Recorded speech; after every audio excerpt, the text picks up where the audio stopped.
Hi everyone, this is Dr. Nali Ramya. I am ENT and Head and Neck Surgeon Chikma. And ఇవాళ discuss చేసుకోబోతున్న topic is the most common problem. ఎందుకంటే out of 1000 people 8 members మంది suffer అవుతున్నారు. And 8 members suffer అవడమే కాదు, ఇది different సివియారిటీతో పాటు వాళ్ళ యొక్క లైఫ్ స్టైల్ హ్యాంపర్ చేస్తూ ఉంటుంది.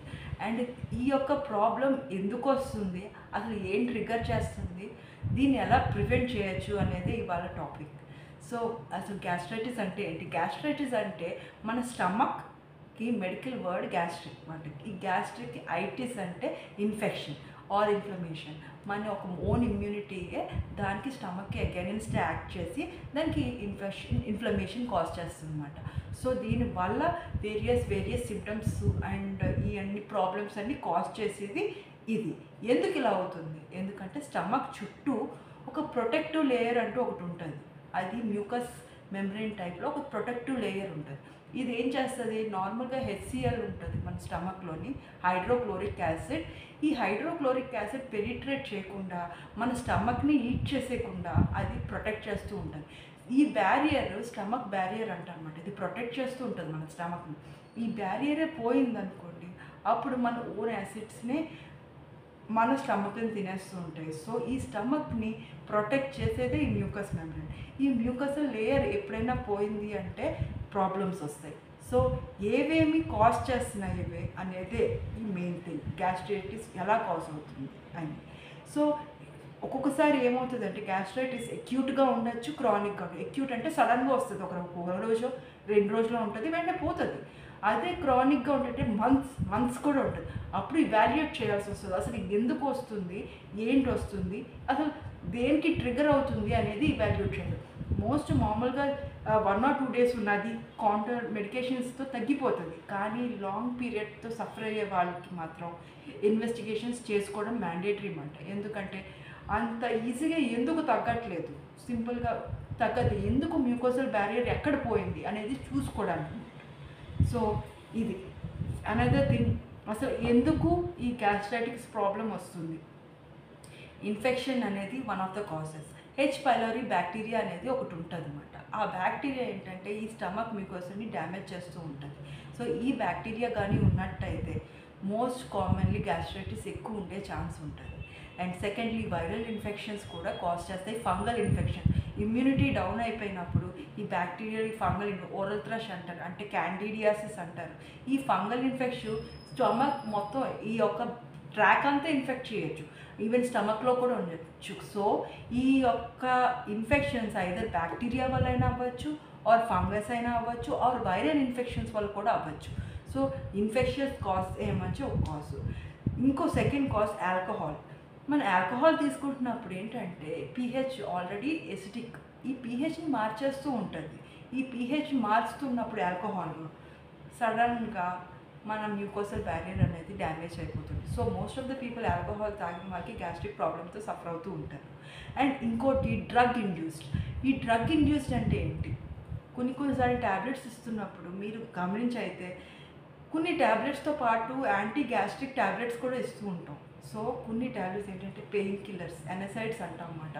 అవి కొంచెం హార్ష్, మన స్టమక్కి కొంచెం హార్ష్గా ఉంటాయి కాబట్టి ఇది వీటితో పాటు మనం యాంటీ గ్యాస్ట్రిక్ ట్యాబ్లెట్స్ అంటూ ఇస్తూ ఉంటాం. సో ఎనసైడ్స్ మ్యాక్సిమం అవాయిడ్ చేయమని చెప్తూ ఉంటాం అన్నమాట. ఒకవేళ మనం తింటున్నట్టయితే కడుపు నిండా ఫుల్గా తినేసి అప్పుడు ఈ ఎనసైడ్స్ ఆర్ పెయిన్ కిల్లర్స్ అనేవి వేసుకోమని చెప్తూ ఉంటాం అన్నమాట. ఈ పెయిన్ కిల్లర్స్ వల్ల ఏంటంటే గ్యాస్ట్రైటిస్ ఎక్కువగా వచ్చే ఛాన్సెస్ ఉంటారు. ఆర్ యాంటీ గ్యాస్ట్రిక్ ట్యాబ్లెట్స్ అంటూ ఇస్తూ ఉంటే అప్పుడు ఈ ట్యాబ్లెట్స్ ఇస్తూ ఉంటాం. సో ఇది డ్రగ్ ఇండ్యూస్డ్ గ్యాస్ట్రైటిస్ అని అంటాం అన్నమాట.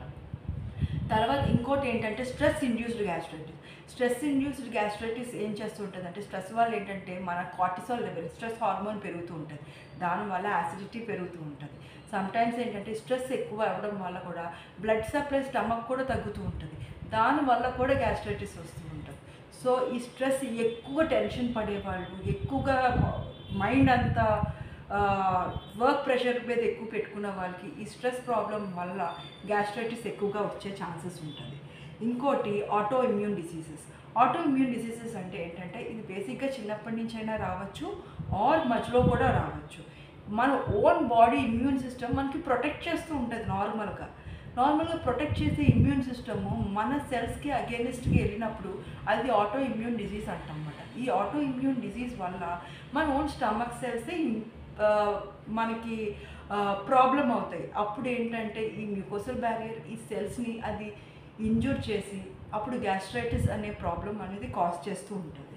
ఇంకోటి లాస్ట్ ఇస్నోఫిలిక్ గ్యాస్ట్రైటిస్ అంటారు. ఇస్నోఫిల్స్ అది వెరీ రేర్గా ఫామ్ అవుతుంది, కానీ ఛాన్సెస్ ఉంటాయి. దాన్ని కొంచెం ఇన్వెస్టిగేట్ చేసి ఫైండ్ అవుట్ చేస్తూ ఉంటారు అనమాట, ఎందుకు ఈ గ్యాస్ట్రిక్. కానీ rare, but it is possible. ఇది కూడా ఒక కైండ్ ఆఫ్ ఇమ్యూన్ సిస్టమ్ వల్ల వచ్చే ప్రాబ్లమే. సో ఇలా ఇన్ని కాజెస్ ఉన్నప్పుడు గ్యాస్ట్రైటిస్ ఎలాగ ఐడెంటిఫై చేస్తాము అనేది ఇంపార్టెంట్. సో ఒకవేళ ఎక్యూట్గా వచ్చింది, నో ప్రాబ్లం, మనకి బాగానే ఉన్నది ఎక్యూట్గా. సో ఎక్యూట్గా ఏమేమి సిమ్టమ్స్ వస్తాయి? ఫస్ట్ లాస్ ఆఫ్ అపెటైట్, అసలు ఫుడ్ తినలేరు, ఏదో కడుపు బ్లోటింగ్ సెన్సేషన్ ఉండి కడుపు పట్టేసినట్టు అనిపిస్తూ ఉంటుంది, నాకు వాంతి వచ్చేటట్టు అనిపిస్తుందండి. ఈవెన్ వాంతి కూడా అయిపోవచ్చు, బ్లడ్ కలర్, బ్లడ్ వచ్చే బ్లడ్ వామిటింగ్ అవ్వచ్చు. ఆర్ స్టూల్స్లోని బాత్రూమ్కి వెళ్ళినప్పుడు బ్లాక్ కలర్ స్టూల్స్ రావడం. అండ్ ఇంకోటి ఏంటంటే ఎక్కువగా తేనుపులు రావడం, ఎక్కుళ్ళు రావడం, అండ్ ఛాతి పట్టేసినట్టు అనిపిస్తుందండి, కడుపు నొప్పి వచ్చేస్తుందండి. అండ్ ఇక్కడ బర్నింగ్ సెన్సేషన్ ఉండడం, నోరంతా మెటాలిక్ టేస్ట్, ఒక కైండ్ ఆఫ్ మెటల్లా అనిపిస్తుంది, ఏదో అంత టేస్ట్ మారిపోవడం, ఇలాంటివన్నీ ఉన్నప్పుడు. అండ్ నోరు పొక్కిపోవడం, కడుపు మంట రావడం. అండ్ ఒక్కోసారి ఏంటంటే నొప్పి ఇక్కడంతా వస్తుంది అని చెప్తారు, కానీ పిన్ పాయింట్గా చెప్పలేరు. కానీ ఒకవేళ అల్సర్ అలాంటివి ఉంటే మాత్రం పిన్ పాయింట్గా చెప్తారు నాకు ఇలా ఉన్నది. ఎందుకు ఈ అల్సర్స్ వస్తాయి? ఒక్కోసారి ఏంటంటే గ్యాస్ట్రైటిస్ సివియర్గా అయిపోయి ఈరోజు గ్యాస్ట్రైటిస్ అనే దానికి వెళ్తుంది. ఏంటి అంటే అక్కడ ఒక అల్సర్ ఫామ్ అయిపోతుంది అనమాట. అది దెబ్బ, ఇప్పుడు మన స్కిన్ మీద ఎలా దెబ్బ ఫామ్ అవుతుందో అలాగే స్టమక్లో కూడా దెబ్బ ఫామ్ అయ్యి ఒక అల్సర్లా ఫామ్ అవుతుంది. ఈ అల్సర్ ఒక్కోసారి హీల్ అయిపోతుంది, మనం ప్రికాషన్స్ తీసుకుంటే హీల్ అయిపోతుంది. కానీ ఒక్కొక్కసారి నాన్ హీలింగ్ అల్సర్ కింద ఫామ్ అయ్యి చాలా ఇబ్బంది పెడుతూ ఉంటారు, అప్పుడు కడుపు నొప్పి వస్తూ ఉంటుంది, ఏం తినలేరు అనమాట. సో ఇది ఈరోజు గ్యాస్ట్రైటిస్ అంటారు. అది నాన్ ఈరోజు అంటే అల్సర్ లేకుండా మొత్తం అంటే స్టమక్ అంతా ఏంటంటే ఇన్ఫెక్షన్ ఉబ్బిపోయి, అంటే లైక్ ఓన్ ఇమ్యూన్ సిస్టమే మొత్తం స్టమక్ని అంతా ఇరిటేట్ చేస్తుంది. ఒక చిన్న చోట అల్సర్ అని కాదు అనమాట, చుట్టూ ఇన్ఫెక్షన్ వచ్చేస్తూ ఉంటుంది, చుట్టూ ఇన్ఫ్లమేషన్ వస్తూ ఉంటుంది స్టమక్ అంతా. అది నాన్ ఇరోసివ్ అంటారు. ఇది ఎలా చూస్తారు? ఈరోజు అయినా నాన్ ఇరోసివ్ అయినా ఎలా చూస్తారంటే ఇన్వెస్టిగేషన్స్ చేస్తారన్నమాట.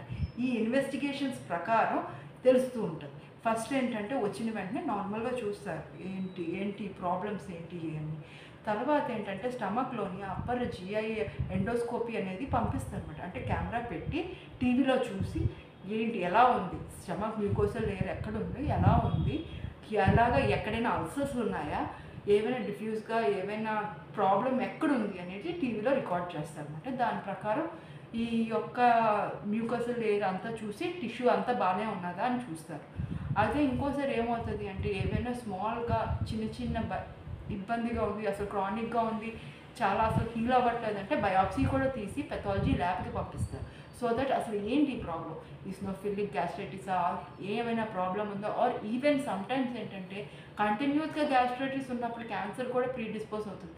సో ఒక ముక్క తీసి పంపించి దాని ప్రకారం డయాగ్నోస్ చేస్తారు. ఇంకోటి ఇన్ఫెక్టివ్ గ్యాస్ట్రైటిస్ మోస్ట్ కామన్. ఏంటి? హెచ్ పైలోరీ ఇన్ఫెక్షన్ అని చెప్పుకున్నాం. దీన్ని ఎలా డిటెక్ట్ చేస్తారు? ఫస్ట్ థింగ్ ఏంటంటే హెచ్ పైలోరీ టెస్ట్ అని ఉంటుంది ఒకటి. ఏంటంటే ఒక యూరియా, ఒక లిక్విడ్ ఇస్తామన్నమాట, యూరియా కంటైనింగ్ లిక్విడ్ ఇచ్చి అది మనల్ని తాగమంటాం. తాగిన తర్వాత మనకి ఎంత కార్బన్ డైఆక్సైడ్ ఎమిట్ అవుతుంది దాన్ని మెజర్ చేసి మీకు హెచ్ పైలోరీ ఉన్నదా ఆ బ్యాక్టీరియా స్టమక్లో అని చెప్పి. ఎందుకంటే హెచ్ పైలోరీ యూరియాని డికంపోజ్ చేసి కార్బన్ డైఆక్సైడ్ని ఎమిట్ చేస్తుంది. ఈ ఎమిట్ చేసిన కార్బన్ డైఆక్సైడ్ని మెజర్ చేసిన తర్వాత వెదర్ మీకు హెచ్ పైలోరీ ఉన్నదా లేదా అనేది డిటెక్ట్ చేస్తుంది. దాని ప్రకారం యాంటీబయాటిక్స్ ఇచ్చి అప్పుడు ఆ హెచ్ పైలోరీని ఇరాడికేట్ అంటే తగ్గించేసి we have to prevent that అసలు హెచ్ పైలోరీ ఉన్నదా లేదా అని టెస్ట్ చేయడానికి ఇది one of the thing. And second thing ఏంటంటే స్టూల్ ఎగ్జామినేషన్లో కూడా బ్యాక్టీరియా ఉందా, ఆర్ వామిట్లో కూడా బ్యాక్టీరియా, ఆర్ బయాప్సీ దాంట్లో బ్యాక్టీరియా ఉన్నదా దీన్ని బట్టి చూస్తాం. ఆర్ బ్లడ్ ఇన్వెస్టిగేషన్స్ సమ్టైమ్స్ ఏంటంటే యాంటీజెన్స్ అని ఉంటాయి.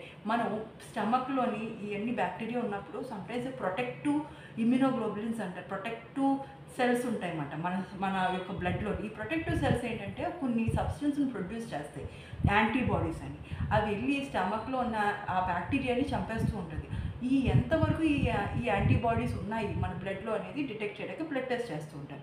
యాంటీజెన్ టెస్ట్, బ్లడ్ టెస్ట్, ఈ యాంటీబాడీ టెస్ట్ చేసి ఓకే మీకు హెచ్ పైలోరీ ఉన్నది అని చెప్తారన్నమాట. సో ఒకవేళ ఇదంతా కన్ఫర్మ్ అయ్యి హెచ్ పైలోరీ ఉన్నది అని చెప్తే వెంటనే యాంటీబయాటిక్స్ ఇచ్చి దీనికి కోర్స్ ఉంటుంది. దానికి ఆ ట్రీట్మెంట్ ఇచ్చిన తర్వాత ఇట్ కెన్ బి డన్. ఇంకోటి ఏంటంటే బేరియం స్వాలో అంటారు. సమ్టైమ్స్ ఏంటంటే ఈ యొక్క స్టమక్ ఒక్కోసారి అల్సర్స్ ఏవైనా ఉన్నా ఆర్ సరిగ్గా కంట్రాక్ట్ అవ్వకపోయినా ఈ యొక్క గ్యాస్ట్రైటిస్ ప్రాబ్లం ఎక్కువ ఉన్నప్పుడు స్ట్రక్చర్స్ ఫామ్ అయిపోతాయి, క్లోజ్ అయిపోతూ ఉంటాయి, చిన్నగా అయిపోతూ ఉంటుంది స్టమక్. ఇవన్నీ ప్రాబ్లమ్స్ ఏవైనా ఉన్నాయా అని తెలుసుకోవడానికి బేరియం స్వాలో అనేది లిక్విడ్ ఇస్తాం, బేరియం కంటెంట్. ఈ లిక్విడ్ ఇచ్చిన తర్వాత స్వాలో చేసి ఎక్స్రే తీస్తాం. ఈ ఎక్స్రే తీసిన తర్వాత ఎంతైనా స్ట్రక్చర్స్ ఏమైనా ఉన్నాయా, మూమెంట్ ఎలా ఉంది, అసలు ఏమైనా అల్సర్ ఉందా, ఏమైనా లైనింగ్ తగ్గిపోయింది, ఇవన్నీ తెలుస్తూ ఉంటాయి అన్నమాట బేరియం స్వాలోలో. సో దీనివల్ల ఏమవుతుంది అంటే క్లియర్ కట్గా డిటెక్ట్ చేయొచ్చు అసలు స్టమక్ బాగానే ఉన్నదా లేదా అనేది. సో ఇవన్నీ కొన్ని టెస్ట్ అన్నమాట, సో దట్ ఈజీగా డిటెక్ట్ చేయడానికి. సో ఇవన్నీ చేసాం. ఎస్, ఒక్కొక్క ప్రాబ్లం, ఎందుకంటే చాలా ప్రాబ్లమ్స్ ఉన్నాయి అనుకున్నాం. ఎందుకంటే ఇన్ఫెక్టివ్ కాజ్ ఉన్నది, డ్రగ్ కాజ్ ఉంది, ఆల్కహాల్ కాజ్ ఉంది, స్ట్రెస్ కాజ్ ఉంది. ఇవన్నీ కాజెస్ అన్నీ మనం ఎరాడికేట్ చేసుకుంటూ వస్తే మోస్ట్లీ తగ్గిపోతుంది. కానీ అంతకీ తగ్గలేదు అంటే మాత్రం ఈ యొక్క టెస్టులు మాత్రం ఫాలో అవుతారు అన్నమాట. Second, what are the complications? ఒకవేళ మీరు ట్రీట్ చేసుకోరు, ఓకే నాకు గ్యాస్ట్రైటిస్ ఉన్నది కదా అది తగ్గిపోతుంది అనుకుని సమ్టైమ్స్ ట్రీట్ చేసుకోరు.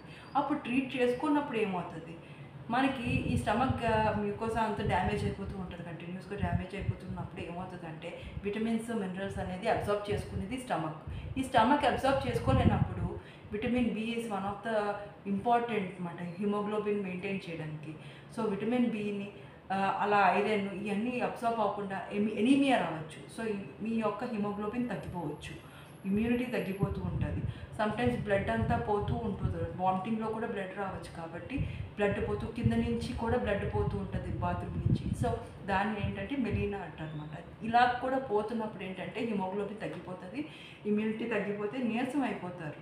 ఇంకోటి కడుపు బ్లోటింగ్ సెన్సేషన్, ఫుడ్ సరిగ్గా తినరు. సో దీనివల్ల ఏమవుతుంది అంటే డెఫిషియన్సీ, మల్టిపుల్ డెఫిషియన్సీస్ వస్తాయి అన్నమాట. అంటే విటమిన్స్, మినరల్స్ మనకి నార్మల్గా ఉండాల్సినవి ఉండవు. సో దానివల్ల ఇమ్యూనిటీ డౌన్ అయ్యి వేరే ఇన్ఫెక్షన్స్ కూడా వచ్చే ఛాన్సెస్ ఉంటాయి. ఇంకోటి డైజెస్ట్ చేసుకోలేరు, ఒక్కోసారి డైజెస్ట్ చేసుకుంటుంటే వాంతులు అయిపోతూ ఉంటాయి. సమ్టైమ్స్ ఏమవుతుందంటే సివియర్ కండిషన్స్ మనం ట్రీట్ చేసుకోకుండా అల్సర్ ఉంచేస్తూ ఉన్నప్పుడు పర్ఫరేషన్ అవుతుంది, స్టమక్లో కన్నం పడిపోవచ్చు. ఎందుకంటే యాసిడ్ అనేది ఎక్కడైనా ఇంజ్యూర్ చేస్తుంది, కానీ ఈ మ్యూకోసల్ లేయర్ ప్రొటెక్ట్ చేస్తుంది కాబట్టి యాసిడ్ మనకి ప్రొటెక్టివ్గా అంటే ఏం చేయలేకపోతుంది యాసిడ్. కానీ ఈ మ్యూకోసల్ లేయర్ అనేది లేనప్పుడు ఏమవుతుందంటే ఈ యాసిడ్ మన మ్యూకోసల్ లేయర్ని తినేస్తూ ఉంటుంది, కింద ఉన్న సెల్స్ని తినేస్తూ ఉన్నప్పుడు ఈ యాసిడ్ పర్ఫరేట్ చేసేసి కన్నం కాజ్ చేసి స్టమక్లో ఉన్న కంటెంట్స్ అన్నీ కడుపులోకి వెళ్ళిపోతూ ఉంటాయి.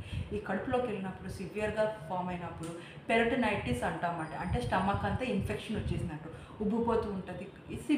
ఇది ఎమర్జెన్సీ కండిషన్ అండి, అది నెగ్లెక్ట్ చేయకూడదు పెరిటోనైటిస్. సమ్టైమ్స్ ఏంటంటే పెరిటోనైటిస్ సివియర్గా అయిపోయి సెప్టిసిమియా అంటారు, బ్లడ్లో మొత్తం ఇన్ఫెక్షన్ అయిపోతూ ఉండి ఈవెన్ ఏంటంటే కిడ్నీ ఫెయిల్యూర్ కూడా వెళ్ళిపోయే ఛాన్స్ ఉంటాయి నెగ్లెక్ట్ చేస్తుంటాయి.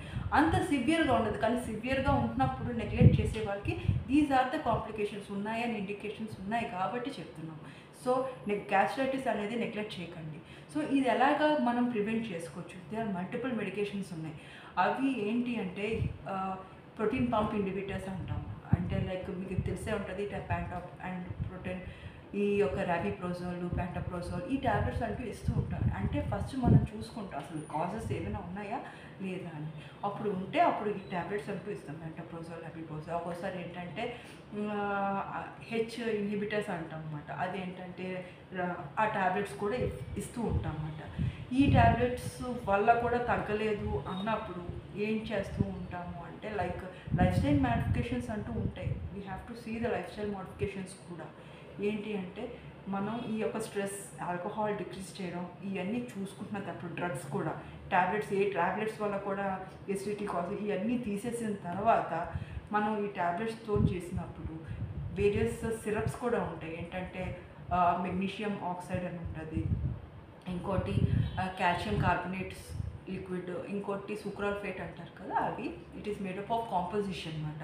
సో ఇవి ఇచ్చినప్పుడు ఈ స్టమక్ లేయర్ని అంతా ఫుల్గా సెట్ చేస్తుంది ఈ సిరప్స్ వల్ల ఏమవుతుందంటే ఆ మ్యూకోసల్ బ్యారియర్ మీద ఇంకో బ్యారియర్లా ఫామ్ చేసి హెల్ప్ చేస్తూ ఉంటుంది అనమాట, మనకి యాసిడ్ లోపల పెనిట్రేట్ కాకుండా.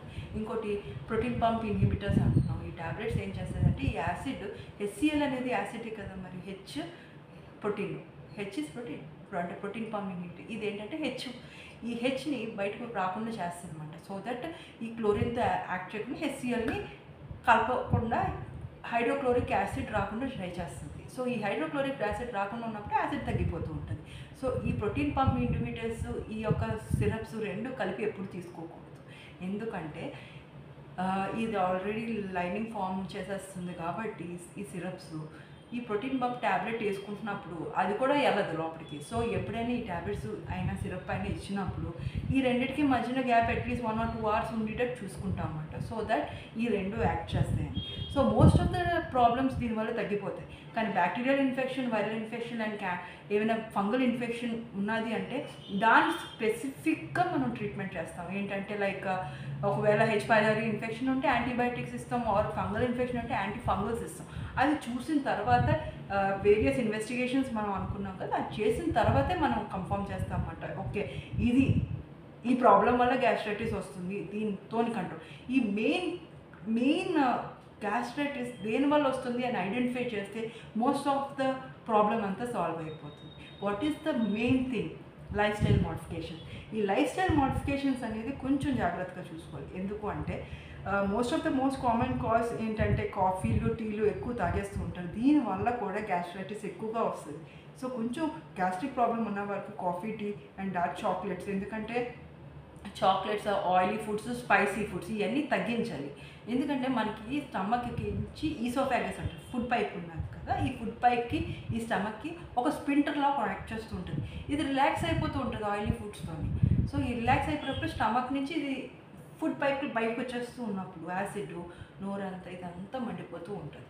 సో మనం ఎప్పుడైనా గ్యాస్ట్రైటిస్ ఉన్నప్పుడు food very important. So spicy food, oily food, chocolates, tea, coffee and బిర్యానీలు అస్సలు తినకూడదు. అండ్ ఈవెన్ సిట్రస్ ఫ్రూట్స్, అంటే ఏమైనా సిట్రస్ యాసిడ్, దాంట్లో సిట్రిక్ యాసిడ్ ఉంటుంది కాబట్టి సిట్రస్ ఫ్రూట్స్ కూడా ఆపేసేయాలి. లైక్ ఆరెంజెస్, టొమాటోస్, ఏమైనా పుల్లగా ఉన్నవి. సో ఇవన్నీ అవాయిడ్ చేసినప్పుడు మ్యాక్సిమం మీకు తగ్గిపోతూ ఉంటుంది అన్నమాట. మ్యాక్సిమం కర్డ్ ఎక్కువ తింటూ ఉండండి. సో కర్డ్ ఏంటంటే న్యూట్రలైజర్లో యాక్ట్ చేస్తుంది కాబట్టి దాంట్లోని మంచి బ్యాక్టీరియా ఉంటుంది, లాక్టోబాసిల్లస్ అని. ఈ మంచి బ్యాక్టీరియా, ఈ bad bacteria of H. pylori ఉన్నా, ఏమైనా బ్యాడ్ బ్యాక్టీరియా ఉన్నా ఇదంతా రిమూవ్ చేసేస్తుంది. అంటే లైక్ ఓవర్ గ్రోత్ చేసి మంచి బ్యాక్టీరియా బ్యాడ్ బ్యాక్టీరియాని సైడ్ పెట్టేస్తూ ఉంటుంది అన్నమాట. సో దీనివల్ల ఏమవుతుందంటే స్లోగా గ్యాస్ట్రైటిస్ తగ్గిపోతూ ఉంటుంది. సో మోస్ట్లీ మీరు గమనించినట్లయితే most of the people gastritis problems suffer అయ్యే వాళ్ళు కర్డ్ తినరు, ఆర్ అట్లీస్ట్ మజ్జిగైనా తాగాలి. సో దానివల్ల ఏంటంటే వాళ్ళకి రేపొద్దున్న రికరెంట్గా వచ్చే ఎపిసోడ్స్ తక్కువ ఉంటాయి. So these are the few things మనం కొంచెం కేర్ తీసుకుంటే లైఫ్ స్టైల్ మోడిఫికేషన్స్. అండ్ ఒకవేళ డాక్టర్ దగ్గరికి వెళ్ళి ఈ గ్యాస్ట్రైటిస్ని కంటిన్యూస్గా క్రానిక్గా ఉంటుంది, కంటిన్యూస్గా ఉంటున్నప్పుడు నెగ్లెక్ట్ చేయకుండా ఉంటే మోస్ట్లీ ఈ అల్సర్స్, పెప్టిక్ అల్సర్స్ అంటాం, స్టమక్లో అల్సర్స్, ఇవన్నీ ప్రివెంట్ చేయొచ్చు. ఇవన్నీ ప్రివెంటబుల్. కానీ లాస్ట్ స్టేజ్లో వెళ్ళినప్పుడు మాత్రం how can it be preventable? Delay అవుతూ ఉంటుంది. ప్రివెంట్ చేయొచ్చు కానీ ట్రీట్మెంట్ అంతా కొంచెం డిలే అవుతూ అనవసరంగా సఫర్మెంట్ ఎక్కువ ఉంటుంది. సో ఈ సఫర్మెంట్ అవాయిడ్ చేయాలి అంటే ముందుగానే ట్రీట్మెంట్ చేసుకోవడం అనేది కరెక్ట్. అండ్ కొంచెం పీరియడ్ అంటే లైఫ్ స్టైల్ మోడిఫికేషన్స్ అన్నీ చూసుకుంటూ ఉంటే గ్యాస్ట్రైటిస్ అనే ప్రాబ్లమ్ని ఈజీగా తగ్గించేయచ్చు. ఈ యొక్క ఎపిసోడ్ మీకు యూజ్ అయితే మీ యొక్క వాళ్ళకి సెండ్ చేయండి who is suffering. Thank you so much.